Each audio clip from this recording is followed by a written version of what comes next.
let's put this in practical terms. Let's put this in let's talk about how this affects the body. Okay. Now, one thing you're going to learn as you learn about the human body is electrolyte balance and electrolyte levels. Okay. And the major ion, the major electrolyte you find. Let's say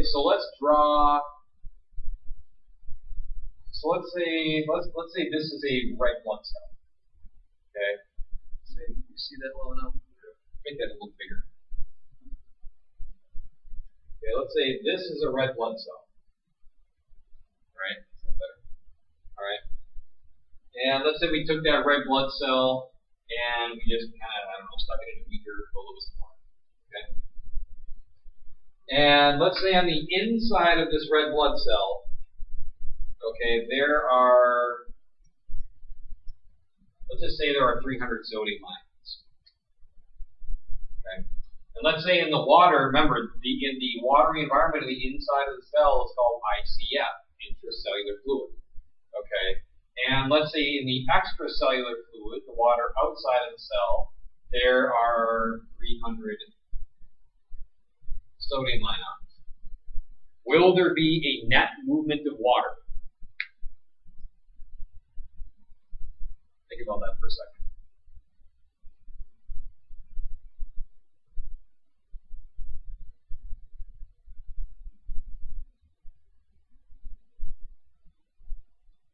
Okay, the answer is no.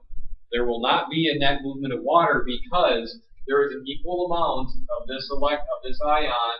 There's an equal concentration on both sides, so there will be an equal movement of water into and out of the cell.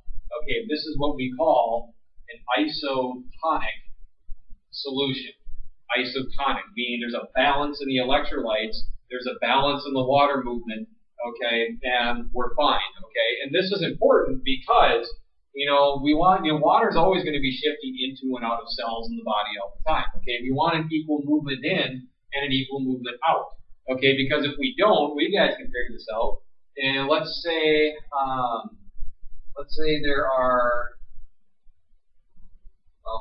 there's still 300 sodium ions in here. And now let's say there are 500 sodium ions on the outside of the cell.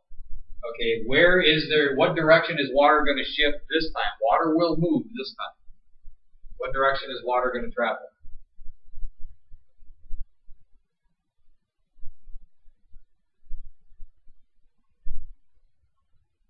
Where is there more available free water molecules, the inside versus the outside? Okay. The answer is water is going to shift out of the cell. Okay, because there's more of this sodium ion here. That means there's more water occupying these sodium ions, right? So as a result, there's more water in the inside of the cell than the inside of the cell. So water will shift out. Okay, and what's going to happen to the cell? If we start to pull water out, okay, that means if there's more water shifting out, all right, and there's really not much water coming in, all right, what's going to happen? What's going to happen to that cell? What's going to happen to that cell? What's going to happen to the shape of that cell? It's going to shrivel. Okay, that cell is going to shrivel up. Okay, and if that cell shrivels up, all right, if that cell shrivels, then what's going to happen is it's not going to work. Okay, you remember cells are made out of organelles: nucleus, endoplasmic reticulum, Golgi apparatus, ribosomes. Okay, all different types of machinery and parts that are used to make that cell function. Okay, so if the cell shrivels up and all those different parts, those organelles of the cell, start to be compressed and jam into one another, okay, those parts aren't going to work. Okay, and if we don't correct this problem, cells are going to start to die. All right, this is what happens when you get severely dehydrated. All right, when you get really, really dehydrated, you lose a lot of water out of your blood and out of your tissue fluids. All right, so what's going to happen as you lose water, the sodium concentration is going to go up because your body fluids are not going to be as diluted anymore. Your extracellular fluid, I should say, won't be as diluted anymore as you're sweating this water out. Let's say during heavy exercise. All right, so now you're going to have a higher concentration of sodium in your extracellular fluid as compared to your intracellular fluid. And this is especially going to be bad when we're talking about nerves and neurons. Okay, because if neurons and nerves, if neurons start to, become misshapen like this, then they're not going to function, and then your nervous system is going to start to shut down. That's what happens. Okay, now let's go the opposite route. Okay, let's go the opposite route. Let's say there is now, let's say there are now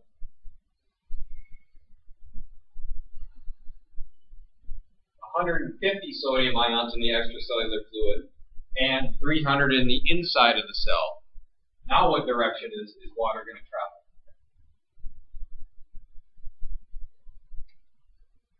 Okay, water is going to shift inward. Okay, because now there's more water in the extracellular fluid and less on the inside. So as a result, as water continues to shift and move into the cell, what's going to happen? It's going to get bigger. It's going to inflate. Okay. Now, books kind of give the misconception that as cells fill up with water, they're going to burst, kind of like a balloon. Okay, that doesn't happen. What's going to happen remember we just talked about the organelles and the parts of the cell. What's going to happen are these organelles are going to start to they're going to be spread farther and farther apart.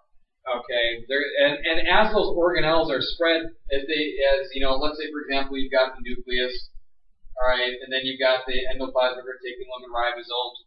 As they move farther and farther apart, all right, it's gonna be a lot harder for that cell to crank out proteins or make other products for itself to stay alive. Okay, because it's going to take longer for the biochemical reactions to move from organelle to organelle. So as a result, that cell is not going to be able to turn out products that need to stay alive. It's going to have a harder time eliminating waste, and that cell is going to die. And then what will happen is if the cell dies, then the cell is going to actually break apart, break open. Okay? And if this happens, we would say, in this situation, we would say your body fluids are hypotonic. Okay, they're hypotonic. All right, meaning hypo meaning low, tonic. Okay, meaning there's not enough electrolyte and there's a water imbalance. Okay, the previous example that I just described was the exact opposite, where there's excessive sodium. That's what we call hypertonic. Okay, and typically, probably a good example I can think of to describe a person becoming hypotonic would be if you drank distilled water.